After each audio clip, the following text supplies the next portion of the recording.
Irmãos, vamos abrir a Bíblia Sagrada, a Palavra de Deus, no livro de Ruth, capítulo 2.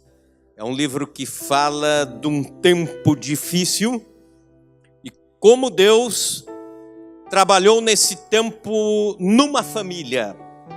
Uma família que passou pelo drama da imigração, depois da morte, da falência. Como que Deus trabalha na vida desta família? Eu peço para que você leve esta mensagem, esta palavra, como um desafio de Deus.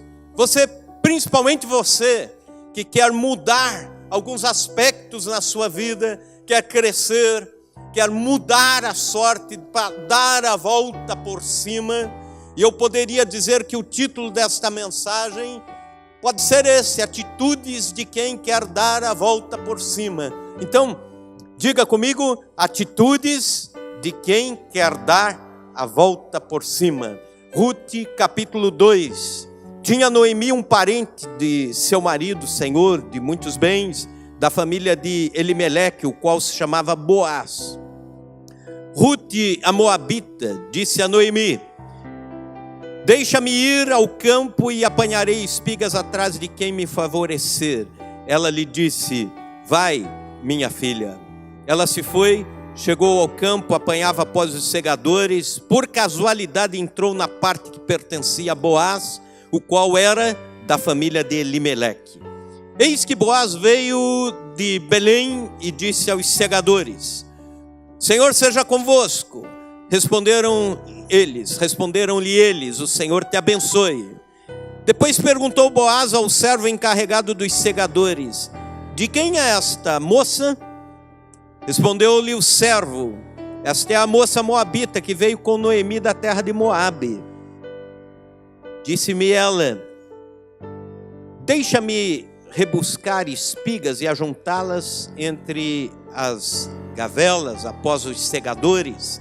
Assim ela veio desde pela manhã até agora, está aqui, menos um pouco que esteve na choça.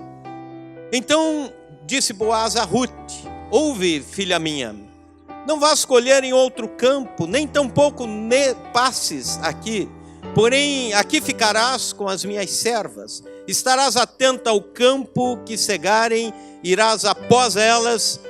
Não dei ordem aos servos que te toquem? Quando tiveres sede, vai às vasilhas e bebe do que os servos tiraram. Então ela, inclinando-se, rosto em terra, lhe disse: como é que me favoreces e fazes caso de mim, sendo eu estrangeira? Respondeu-lhe Boaz e lhe disse: bem me contaram tudo quanto fizeste à tua sogra depois da morte do teu marido, e como deixaste a teu pai, a tua mãe e a terra onde nasceste e vieste para um povo que dantes não conhecias. O Senhor retribua o teu feito e seja cumprida com a tua recompensa, e que seja cumprida a tua recompensa do Senhor, Deus de Israel, sob cujas asas vieste buscar refúgio. Disse ela: tu me favoreceste muito, Senhor meu, pois me consolaste, falaste ao coração de tua serva, não sendo eu nem ainda como uma das tuas servas. À hora de comer, Boaz lhe disse: achega-te para aqui, come do pão e molha no vinho o teu bocado.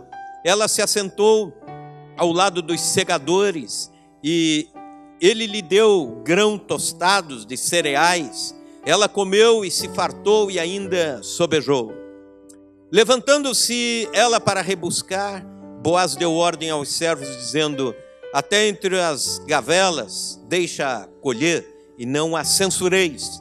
Tirai também dos molhos algumas espigas e deixai-as para que as apanhe e não a repreendais. Esteve ela apanhando naquele dia no campo até a tarde, debulhou o que apanhara e foi quase um efa de cevada. Tomou e veio à cidade e viu sua sogra o que havia apanhado, também o que sobejara. Depois de fartar-se, tirou e deu à sogra. Então lhe disse a sogra: onde colheste hoje? Onde trabalhaste? Bendito seja aquele que te acolheu favoravelmente. E Ruth contou à sua sogra onde havia trabalhado e disse: o nome do Senhor em cujo campo trabalhei é Boaz. Então Noemi disse à sua nora: bendito seja ele do Senhor, que ainda não tem deixado a sua benevolência, nem para com os vivos, nem para com os mortos.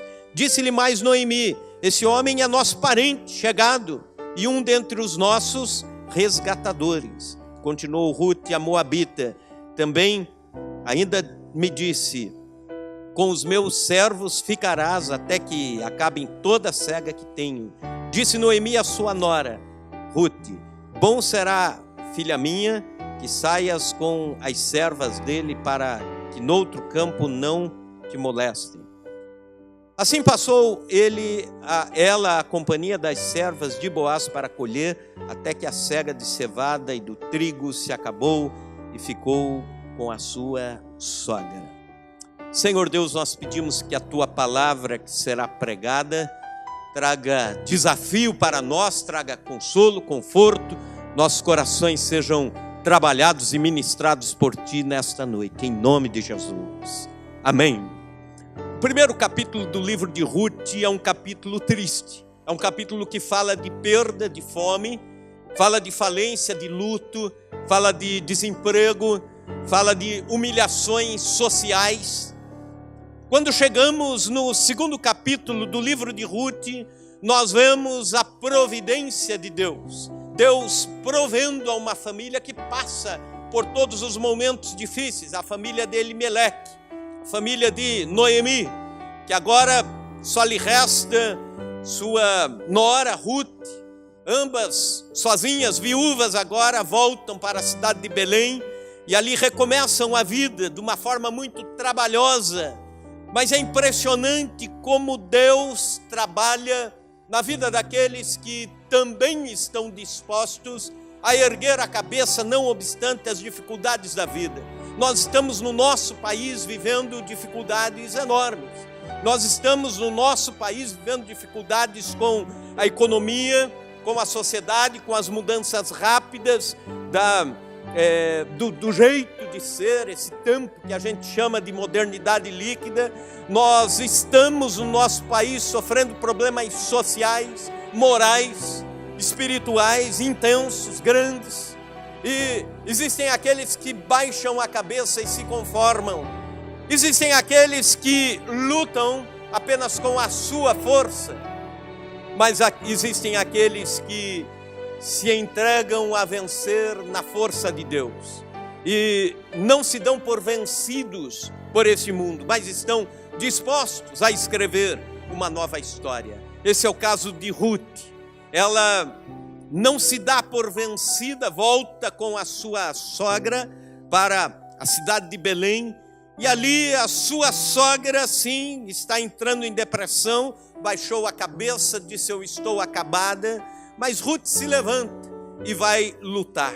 E eu poderia, à luz desse capítulo, enumerar algumas atitudes de quem quer dar a volta por cima, algumas atitudes de quem quer resgatar a sua sorte. A primeira delas, tem a iniciativa.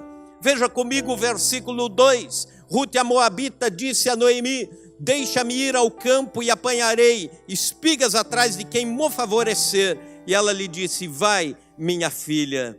Enquanto a sogra chorava a sua sorte, enquanto chorava a falência, enquanto chorava o luto, enquanto chorava a vida, enquanto chorava as perdas, Ruth demonstrou disposição para um recomeço, disposição para uma nova vida, disposição para uma nova caminhada. Ela não ficou esperando de braços cruzados um milagre acontecer. Ela se moveu em direção aos recursos, ela se mexeu para o trabalho, não fez da tragédia um fim. Todos nós, ao longo da vida, enfrentamos tragédias, mas você pode ser a Noemi nessa tragédia, se encolher, ou você pode ser a Ruth, aquela que no outro dia levanta cedo e diz: eu quero fazer esse quadro mudar. Pela graça e pela misericórdia de Deus, estou em pé e vou fazer o que estiver ao meu alcance. Ela se moveu, não baixou a guarda, ela se entregou a alguns planos que ela podia fazer. E um deles era ir aos campos e colher as sobras daquilo que os segadores deixavam. Sabe, quando nós oramos e não agimos, nós fazemos parte da oração. A palavra oração no final já tem a ação. Então é natural que a gente ore e a gente também haja, a gente trabalhe, seja espontâneo, corra em direção aos recursos. O problema é o desemprego, é mover-se com os currículos, com os contatos, é não parar, é continuar lutando para que uma porta se abra. O problema é um infortúnio num relacionamento rompido. Existe sim o caminho do diálogo, do perdão, um telefonema pode resolver. Não passe pela vida murmurando, lastimando, reclamando que a vida está sendo ruim para você.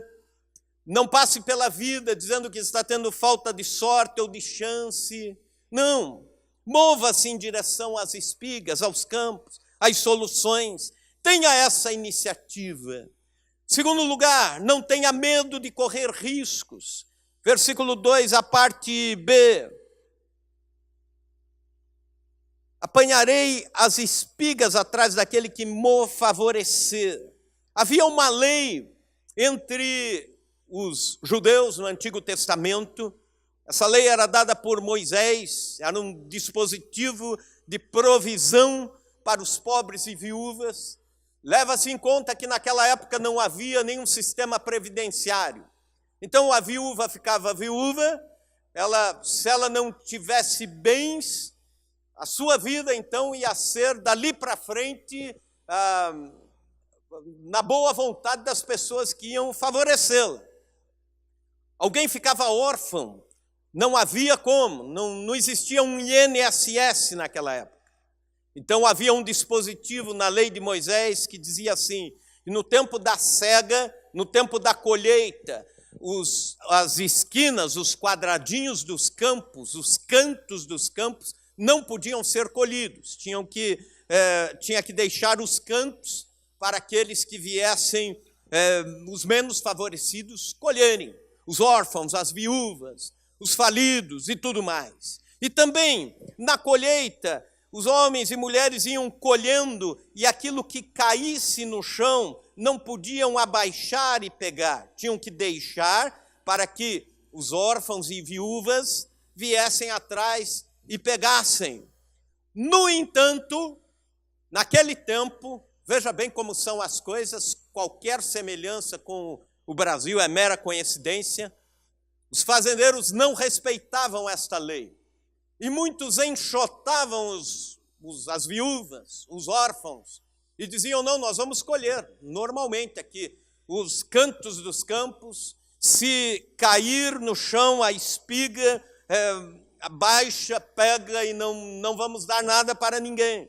E enxotavam. E um estrangeiro tinha menos chance ainda de colher no campo de alguém de entre os judeus. Então, se os órfãos e as viúvas de entre os judeus já não eram tão bem tratados, quem vinha de fora, menos ainda. E Ruth era moabita, ela não era dos judeus. Ela era a nora de Noemi, ela era estrangeira, era viúva, e ela precisava comer. Mas ela disse: eu vou arriscar. Eu vou num campo qualquer e vou ver. Se me deixarem colher, vou colher. Se me deixarem pegar o que caiu, eu vou pegar o que caiu. Se me deixarem ir nos cantos do campo, eu vou. Sabe, atualmente não é tão diferente. Nós vivemos num mundo capitalista que vai cada vez mais em nome da ganância, do lucro, vai passando por cima dos grandes problemas sociais. Basta dizer que algumas empresas não se contentam com o que têm, querem crescer mais. Algumas já são mais ricas do que países inteiros. Por exemplo, a Toyota é mais rica do que toda a Dinamarca. A Ford é mais rica do que toda a África do Sul. O Walmart é mais rico do que mais do que 161 países. E no meio de tudo isso estão pessoas com problemas sociais enormes, classes oprimidas e tudo mais. Ruth, porém, não se deixou abater por isso. Ela disse, se me rejeitarem eu vou adiante, vou em outro campo, mas vou entrar nesse império da ganância e vou tentar a minha sorte. E ela saiu à luta, ela correu o risco. Sabe, se nós queremos mudar o quadro da nossa vida, seja ele qual for, nós temos que estar dispostos a correr riscos. Corremos riscos, sim. Quem aqui trabalha de vendedor? O representante comercial. Vários irmãos. Existe um risco de ouvir um não na segunda-feira, amanhã. Mas você não vai abaixar a cabeça por causa disso, né? Você vai adiante, você vai lutar. E você vai ouvir alguns sims, apesar do risco do não. Então a vida é assim que nós devemos lutar. Terceiro lugar, interprete as coincidências como providência divina, providência de Deus. Veja o versículo 3, ela se foi, chegou ao campo, apanhava após os segadores, por casualidade, entrou na parte que pertencia a Boaz, o qual era da família de Elimeleque. Mas essa casualidade não era o acaso da coincidência apenas. Veja então o versículo 20. Então Noemi disse à sua nora, bendito seja ele do Senhor, que ainda não tem deixado de ser da sua benevolência, nem para com os vivos, nem para com os mortos. Disse-lhe mais Noemi, esse homem é nosso parente chegado, e é um dentre os nossos resgatadores. É interessante que Ruth sai à luta e ela vai para escolher um campo que deixem ela cegar. Não esqueça disso, a família está falida e perdeu os campos que tinha antes de sair de Belém para ir para Moabe. Lá também a vida não deu certo, agora eles voltam, mas já tinham perdido tudo. Mas havia uma lei entre os judeus naquela época que dizia o seguinte, que se alguém perdesse a sua terra, um parente próximo tinha a prioridade de ir, independente de quem estava na fila para fazer negócio, ou quanto tempo tinha passado daquela perda, aquele parente próximo poderia chegar e readquirir, comprar de volta a terra, que já devia estar tramitando entre outros donos, proprietários. Ele poderia trazer de volta esta terra para a família. Esse parente próximo era chamado de resgatador. E, inclusive, nós olhamos para Boaz e entendemos que, nesse contexto aqui, ele se parece muito com Cristo, aquele que tem o poder para resgatar as nossas vidas, independente de como elas estiverem fora dos caminhos de Deus. E aí, então, Boaz aparece, Ruth vai e ela começa a cegar num determinado campo e vem o dono do campo sem saber quem é Ruth, Ruth sem saber quem é Boaz. E Boaz se encanta com Ruth, se apaixona por Ruth e dá favores a ela. Diz, olha, não vá cegar em outro campo, vem aqui. E é interessante que ele até diz para as segadoras, olha, cuidem dela. Quando chegar a hora de beber ou comer, coloquem a Ruth à mesa. E quando ela chega e diz isso para sua nora, a nora diz, não é casualidade, isso é mão de Deus. Sabe por quê? Porque Boaz é o nosso parente mais próximo. É aquele que pode devolver para nós as nossas terras. Olha que bênção! E isso acontece nos capítulos seguintes, Ruth se casa com Boaz. Veja bem, Nós cristãos cremos de todas as formas, com todas as forças, absolutamente na soberania de Deus. Nada acontece por acaso. Quando você tiver alguma casualidade a seu favor, agradeça a Deus. Agradeça a Deus. Reporte a honra a Ele. Não existe casualidade. Existe Jesus trabalhando. Não existe coincidência. Existe Jesus-cidência. Não existe o acaso. Existe a mão de Deus trabalhando por nós. É o que diz a Bíblia em Romanos 8, 28. E esse versículo você talvez até já saiba de cor. Vamos dizer juntos? Todas as coisas cooperam para o bem daqueles que amam a Deus. Certa vez eu ouvi a história de uma senhora, viúva de idade, passando por muitas lutas e provações, morando num barraco, no morro. E ela orava todos os dias, ela abria a sua janela, a janela do quarto, e começava a orar a Deus. Orava alto, cantava, derramava as suas necessidades diante do Senhor em oração, buscando a Deus, dizendo para Deus onde estavam as necessidades daquele dia. E chega um dia que ela se ajoelha e começa a orar, dizendo: Senhor, eu estou com fome, vai ter o café e eu não tenho pão. Senhor, manda pão, manda pão. Alguns rapazes estavam ali por perto e disseram: vamos pregar uma peça nessa senhora. Compraram um saquinho de pão na padaria e quando chegaram perto da janela estava ela clamando, orando, de olhos fechados: Senhor, manda pão, manda pão. E eles abriram o saquinho e jogaram os pães nela, e correram, se esconderam, e ela começou a glorificar a Deus e dizer: Senhor, muito obrigado, o Senhor respondeu na hora, o Senhor respondeu de uma forma milagrosa, obrigado, Senhor. Depois os rapazes chegaram e disseram assim: não foi Deus, foi a gente que trouxe aqui só para zoar com a senhora.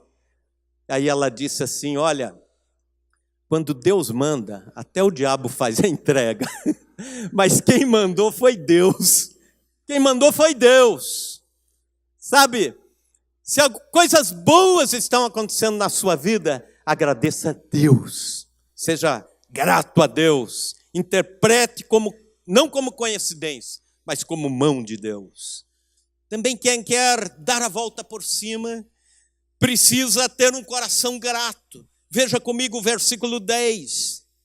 Então, ela inclinando-se, rosto em terra, lhe disse: como é que me favoreces e fazes caso de mim, sendo eu estrangeira? Versículo 13, disse ela: tu me favoreces muito, Senhor meu, pois me consolaste, falaste ao coração de tua serva, não sendo eu nem ainda como uma das tuas servas. Ruth tem um coração muito grato. Ela é grata, em primeiro lugar, à sua sogra. No meio das situações difíceis, em forma de gratidão, ela está junto com a sogra.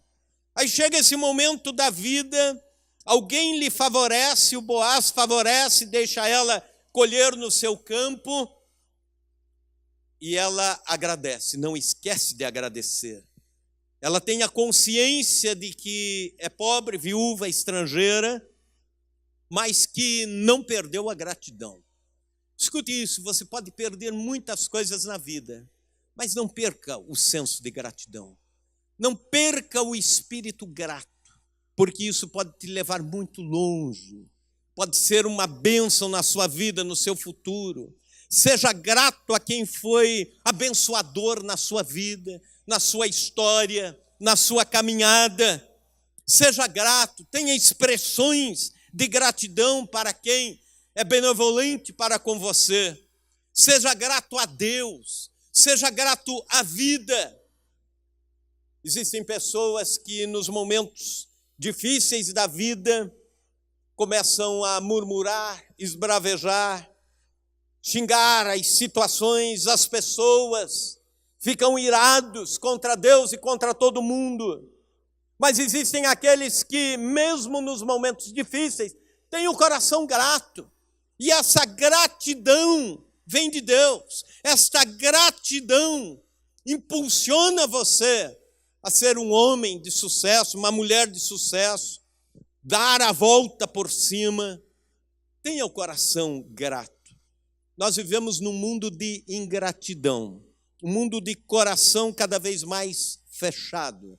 Pessoas são benevolentes para com as outras, mas o tempo faz com que esqueçam, ou então a correria da vida faz com que esqueçam, e nós devemos cultivar gratidão. Gratidão para com pessoas, gratidão para com Deus, gratidão para com a vida. Matthew Henry, comentarista bíblico, estudioso da palavra de Deus, conta que foi assaltado certa vez e os ladrões roubaram a sua carteira. E ele escreveu as seguintes palavras no seu diário. Ele diz assim: deixe-me agradecer. Eu não quero reclamar, quero agradecer. Primeiro, porque eu nunca havia sido assaltado antes. Segundo, embora eles me levaram a carteira, não me tiraram a vida. Então sou grato por causa disso. Terceiro, mesmo que levassem tudo, eu não tinha muita coisa para levarem. Então sou grato por isso também. E também, em quarto lugar, sou grato porque fui eu roubado e não fui eu o roubador.